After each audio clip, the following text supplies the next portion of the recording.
20 तारीख आहे, म्हणजेच 20 नोव्हेंबर आणि सगळीकडे महाराष्ट्रामध्ये मतदानाचे वारे वाहत आहेत। तुम्ही बघितलं असेल तर सगळीकडे एकच धूम आहे, ती म्हणजे मतदानाची। तर मतदान करायला तर जायचंच आहे आपल्याला, कारण तो आपला हक्क आहे, आपला अधिकार आहे आणि तो आपण बजावायलाच पाहिजे। पण त्या अगोदर घरातली कामं काही सुटतात का हो? तर इथे ना मी रात्री सगळा ओटा स्वच्छ करून घेतला होता आणि सकाळची सुरुवात झाली ना, तर जेव्हा आपण सकाळी किचनमध्ये येतो तेव्हा असा स्वच्छ ओटा दिसला ना तर खूप छान वाटतं आणि कामाला पण एक नवीन उत्साह येतो।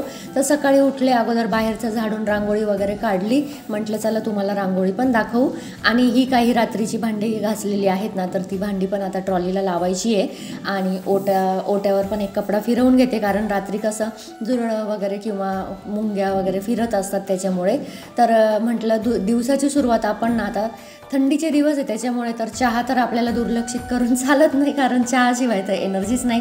पण म्हटलं दिवसाची सुरुवात ना थोडीशी हेल्दी पदार्थाने करू काहीतरी, म्हणून ना इथे माझ्याकडे ॲपल होते, म्हटलं चला आता त्याचाच ज्यूस करू सगळ्यांना आणि मग थोडं एखाद्या तासाने आम्ही घेऊ लागल्यास चहा। पण तुर्तास तर मी ना हा ज्यूसच करते, कारण दिवसाची सुरुवात हेल्दी झाली तर पूर्ण दिवस आपला मस्त हेल्दी जातो त्याच्यामुळे।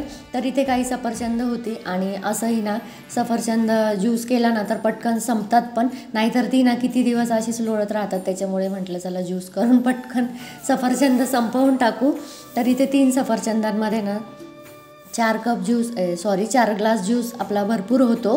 तर इथे मी सगळे सफरचंद असे कट करून घेतले, त्यामध्ये थोडंसं दूध टाकलं आणि खूप दूध टाकायचं नाही, कारण मग कफ पण होण्याची शक्यता असते ना, थंडीच्या दिवसात पटकन कफ होतो, त्याच्यामुळे ना दूध म्हणजे आपण ज्यूस जो करतो ना, तर फळांचा ज्यूस हा नेहमीच चांगलाच असतो शरीराला, पण त्याच्यामध्ये दुधाचं प्रमाण थोडंसं कमी ठेवायचं। तुम्ही त्याच्यात हवं तर पाणी टाकू शकतात, थोडीशी साखर टाकायची। खरं तर साखरसुद्धा ना शरीरासाठी चांगली नाही आहे, पण आता तसा ज्यूस काही पिले जाणार नाही, तर तुम्ही हवं तर मध वगैरे टाकू शकतात किंवा साखर टाकू शकतात, पण थोड्या प्रमाणात टाकायची।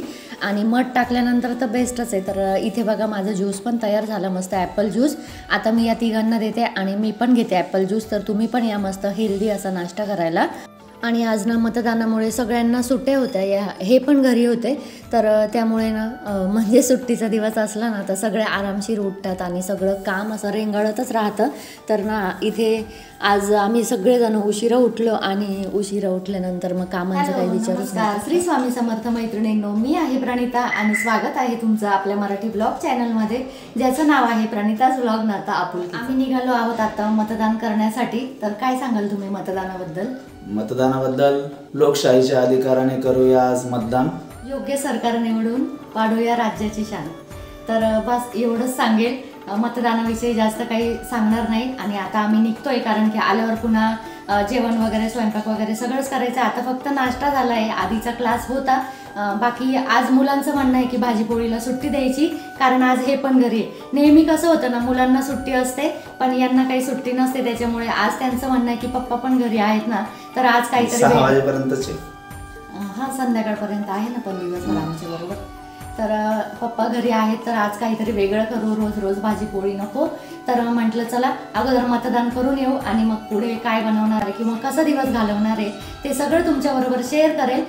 त्यासाठी व्हिडिओ स्किप न करता पुढे नक्की बघत राहा। तर चला आम्ही निघालो मतदान करण्यासाठी आणि माझ्या बऱ्याच मैत्रिणींना कंटाळा करत असतील मतदान करण्याचा, तर तसं करू नका, कारण की आपण एक सामाजिक देणं लागत असतो बघा, समाजाप्रती आपलं काही कर्तव्य असतं, त्याच्यामुळं वोट करण्याचा ना अजिबात कंटाळा करू नका। आम्ही वोट करण्यासाठी आलो आणि तिथे भरपूर अशी गर्दी होती। आपलं एक वोट ना बरंच काही बदलू शकतं बरं का। वोटिंगला आलं ना, झालंय मतदान झालंय तुझं दाखव,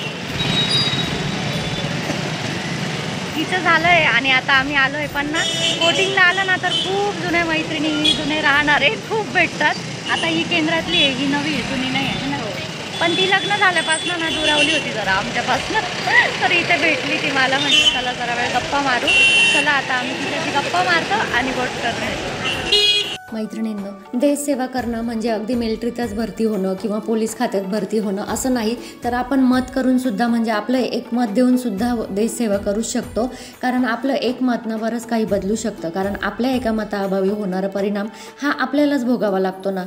तर त्यामुळे योग्य कॅन्डिडेट निवडून देणं हा सुद्धा आपलंच म्हणजे आपलं कर्तव्य आहे आणि ही सुद्धा एक देशसेवाच आहे. तर आम्ही मतदान केलं. तुम्ही पण केलं का मला कमेंट सेक्शनमध्ये नक्की सांगा.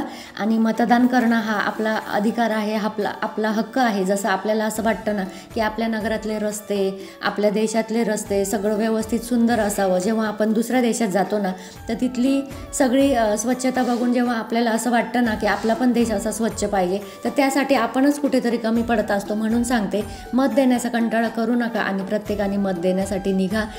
थोडं 2 मिनिटाचं काम असतं, पण मत देणं खूप गरजेचं असतं. त्यामुळे आता आमचं तर झालं मतदान करून आणि आता आम्ही निघालो. म्हटलं चला मुलांना काहीतरी घेऊ मस्त जाताना खाऊ. तर इथे एका शॉपमध्ये आलो आणि तिथे गरमागरम बरंच काही होतं. तर तिथूनच आम्ही काही पार्सल घेऊ म्हटलं आणि पार्सल वगैरे घेऊन मुलांना तर घरी आधी गेला होता वोट करायला. आधीचा आणि आमचं वोट वेगवेगळ्या ठिकाणी होतं, त्याच्यामुळे तो तिकडे गेला होता आणि आम्ही दोघं वेगळ्या ठिकाणावर होतो. म्हणजे आता जे नाशिकमध्ये राहतात त्यांना माहिती आहे की अशोक स्तंभ हे ठिकाण आहे, तिथे आमचं मतदान होतं आणि आधीचं आमच्या घराच्या जवळच होतं. त्याच्यामुळे आम्ही दोन दिशेला दोघं जण गेलो होतो.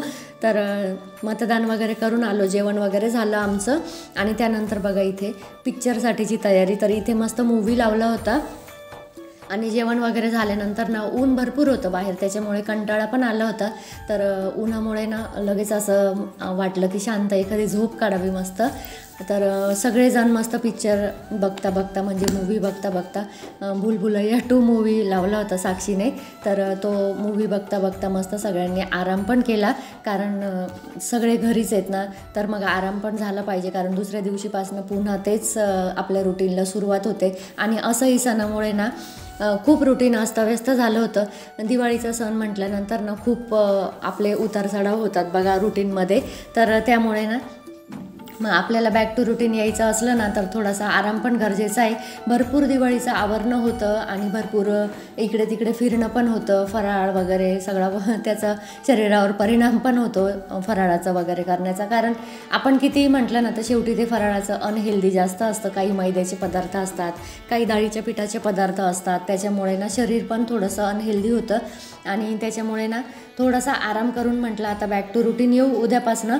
तर इथे ना आम्ही पॉपकॉर्न बनवत होतो. अर्धा पिक्चर झाला आणि अर्ध्या मूवीमध्ये आम्ही म्हटलं चला मस्त पॉपकॉर्न बनवून पॉपकॉर्न खाऊ. आणि इथे बघा या दोघांचं काय चाललेलं आहे.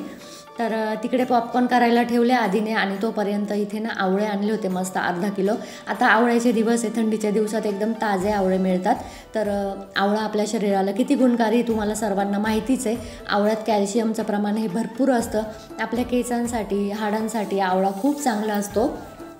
तर मस्त आता थंडीच्या दिवसात ताजे आवळे मिळतील ना तर त्याचे बरेच पदार्थ करून खा मैत्रिणींनो. कारण की बघा 40च्या पुढे गेल्यानंतर ना आपल्याला कॅल्शियमची खूप कमतरता जाणवते आणि आपलं असं रेडीमेड मिळतं आवळा चूर्ण वगैरे सगळं मिळतं, आवळ्याचा ज्यूस मिळतो, पण शेवटी ताजा आवळा घेऊन आणि त्याचं बनवलेलं शेवटी वेगळंच ना. तर अशा पद्धतीने म्हटलं चला हे आवळे आता पाण्यात ठेवून देऊ, त्याचा चीक वगैरे काही असेल तर तो निघून जाईल. तर म्हणून हे आवळे सगळे असेच पाण्यात ठेवते. आणि आता बघू आपले पॉपकॉर्न झाले का. तर आवळे सगळे धुवून आणि पाण्यात असे जरा वेळ भिजत ठेवले. तोपर्यंत इकडे आपले मस्त पॉपकॉर्न पण झाले. आता आम्ही हे पॉपकॉर्नची मजा घेतो आणि ॲक्टी पॉपकॉर्न मिळतात ना तर तेच घरी आणून आणि तेच बनवले होते कुकरमध्ये, तुम्ही बघितलंच असेल. आता ही वेळ आहे संध्याकाळची आणि संध्याकाळी ना आई पप्पा पण आले होते. तर मुलांना खाऊ घेऊन आली होती आई. तर म्हटलं चला बसा आता, संध्याकाळीच आले होते तर म्हटलं जेवण वगैरे करूनच जा. तर मी लगेच स्वयंपाकाला लागले. आमचं चहा पाणी वगैरे झालं होतं आणि नंतर आईन ते आले तर मग परत आई पप्पाला चहा ठेवला आणि आता त्यांना पण चहा देते आणि मी लगेच स्वयंपाकाची तयारी करते. तर आज दुपारी तर आमचं म्हणजे बाहेरून पार्सल आणलं त्याच्यावरच झालं, पण संध्याकाळी मात्र घरी बनवावंच लागणार आहे. कारण गृहिणींना कसली आली हो पूर्ण दिवस सुट्टी. मतदान असू द्या नाही तर काहीही असू द्या, सुट्टी ही नसतेच गृहिणींना. फक्त सुट्टी असते ती कॉलेज शाळा वगैरे यांना सुट्टी असते किंवा जॉबवाल्यांना सुट्टी असते. ज्या घरी असतात ना महिला, त्यांना कशाचीच आणि कधीच सुट्टी नसते. अगदी महिला दिन असला ना तरीसुद्धा त्यांना त्यांचं काम करावंच लागतं. ॲक्च्युली तो दिवस तर त्यांचा स्वतःचा असतो. महिला दिन साजरा करतात तर महिलांना थोडंसं आराम दिला पाहिजे असं मला वाटतं. पण आपल्याला त्या दिवशीसुद्धा थोडंफार काम करावंच लागतं. आणि आपल्यालाच असं होतं ना की बसून आपल्याला गुपचूप असं बसून होत नाही बघा, काही ना काही आपलं चालूच असतं. तर म्हटलं चला आता काय भाजी करायची. यांनी ना मस्त असं डांगर आणलं होतं, लाल भोपळा ज्याला म्हणतात. काही जण लाल भोपळा म्हणतात, काही जण डांगर म्हणतात. तर म्हटलं लाल भोपळ्याचीच भाजी करू. भरपूर मोठा भोपळा आणला होता. तर म्हटलं भाजी काही करू आणि काही घारगे करायचे होते मला, पण ते आत्ता नाही करणार आहे घारगे, ते जेव्हा पण करेल त्याची रेसिपी मी तुमच्याबरोबर नक्की शेअर. आता आई वगैरे चहा पिता आहे तोपर्यंत म्हटलं भोपळा कापू. तर आईचं चाललं होतं का राहू दे मी कापते तोपर्यंत तू बाकीचा स्वयंपाक कर. तर असं असतं गृहिणींचं बघा, त्यांना शांत बसायला आवडतच नाही, काही ना काही काम हे चालूच असतं गृहिणींचं. आणि ह्या लाल भोपळ्याच्या पण ना बऱ्याच रेसिपीज असतात. जसं आपण गोड घारगे करतो ना तर तसंच तिखट पुऱ्यासुद्धा खूप सुंदर लागतात लाल भोपळ्याच्या. त्यानंतर गूळ टाकून भाजी बनवतात. तर उपवासाला हा म्हणजे एरवी तर नाही चालत, पण नवरात्रीमध्ये उपवासासाठी आपण खाऊ शकतो. तर तेव्हा ना मस्त असं हिरव्या मिरचीचा पण छान लागतो आणि गूळ टाकून तुपामध्ये मस्त परतवायचा, खूप सुंदर लागते तीसुद्धा भाजी. अगदी त्याच्याबरोबर ना पोळीची सुद्धा गरज नाही पडत. किंवा आता नवरात्रीमध्ये तर आपण ते म्हणजे भगरीचे थालीपीठ करतो ना, तर त्याच्याबरोबर पण छान लागते ती भाजी आणि पोट पण जरा भरल्यासारखं वाटतं ना. तर इतर वेळी पण ना त्याचे बरेच असे पदार्थ आहेत. तर म्हटलं आपण एवढा मोठा आहेच तर एवढा काही भाजीसाठी लागणार नाही, म्हटलं करू त्याचे वेगवेगळे पदार्थ. पण आज मात्र मी भाजीच करणार, कारण बाकी काही करत बसले ना तर पुन्हा जेवणाला उशीर होईल. त्याच्यामुळे म्हटलं भाजीच करू आज आणि पुढे काय करायचं मग ते करू उद्या वगैरे. तसा टिकायला तो टिकतो फ्रीजमध्ये किंवा प्लास्टिकच्या पिशवीत जरी तुम्ही व्यवस्थित पॅक करून ठेवला ना तर छान टिकतो, पटकन खराब होत नाही लाल भोपळा. आणि दुधी भोपळा जो असतो ना तो सुद्धा पटकन खराब होत नाही. त्यामुळे मग तो जेवढा लागत होता तेवढा कापून घेतला. आता आईच कापायला बसली आणि बाकीचा मी फ्रीजमध्ये पॅक करून ठेवून दिला.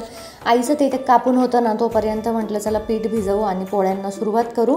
तर इथे आईने ना गाजराचा हलवा आणला होता, त्यामुळे गोड काही करण्याची गरजच नाही आहे.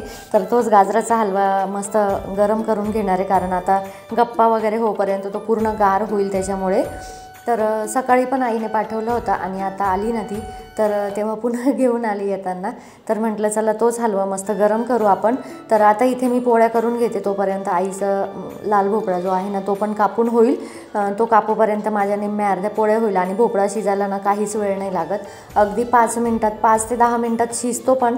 तर इथे मी भरपूर असा लसूण घेतला भोपळ्यासाठी आणि हिरव्या मिरच्या घेतल्या, त्या मस्त वाटून घेतल्या आणि नंतर पोळ्यांना लागले, म्हणजे तोपर्यंत कसं आपलं पीठ पण भिजून राहतं.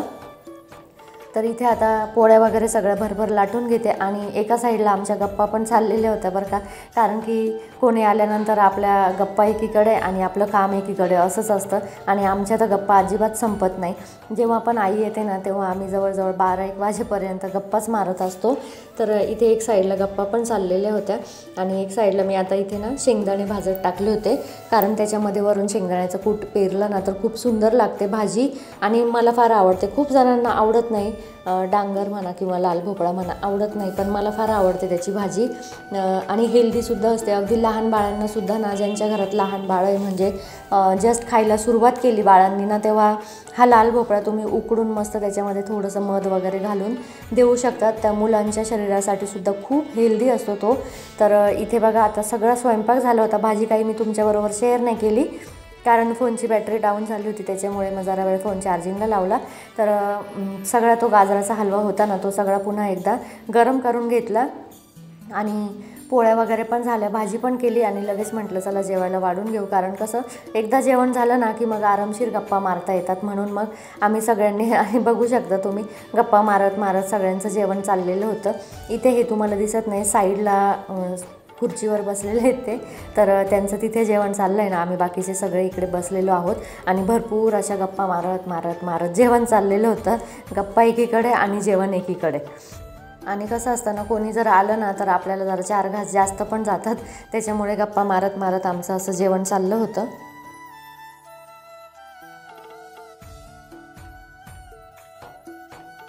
जेवण वगैरे झाल्यानंतर ना सगळे मस्त आरामशीर बसले, सोप वगैरे घेतली आणि सगळे बसले गप्पा मारत पुन्हा.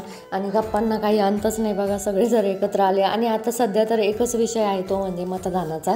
तर हाच विषय आमच्या घरात पण रंगला होता. आणि मग तो मतदानावरनं कधी विषय कुठे घसरतो आपण काहीच सांगू शकत नाही.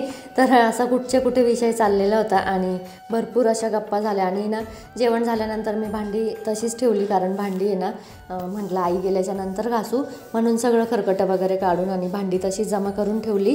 तर जेव्हा कोणी येतं ना तर तेव्हा आपल्या कामाला प्राधान्य देण्यापेक्षा ना येणाऱ्याला पण प्राधान्य दिलं पाहिजे असं मला वाटतं. नाही तर आपण आपलंच काम करत बसतो आणि येणारं बोर होतं, कंटाळतं आणि मग त्याला असं वाटतं की हे याचंच काम करता येईल, आपण उगीच जाऊन बसलो. असं होण्यापेक्षा ना तर थोडंसं काम बाजूला ठेवावं. आणि इथे बघा तुम्ही थंडी पण भरपूर पडली होती, तर साक्षी स्वेटर घालून आली. आणि त्यानंतर ना ती म्हटली की आई मी तुला नेलपेंट लावून देते. तर आता नेलपेंट घ्यायला गेली, आईला नेलपेंट लावून देते. आणि आईच्या गप्पा चाललेल्या होत्या वरती आणि तिचं खाली चाललेलं होतं आईला नेलपेंट लावायचं काम. तर इथे बघू शकता ती घेऊन आली आहे नेलपेंट. तर चला, आमच्या गप्पा तर होतच राहतील, गप्पांना काही अंत नाही. आणि जेवढ्या केल्या गप्पा तेवढ्या रंगतच जातात पुढे. पण आता इथे मी माझ्या व्हिडिओचा एंड करते. व्हिडिओ जर आवडला असेल तर व्हिडिओला लाईक करा, शेअर करा. आणि हो, ज्या ताई नव्याने चॅनल बघत असतील त्यांनी प्लीज चॅनल सबस्क्राईब करा. तर चला, बाय आणि श्री स्वामी समर्थ.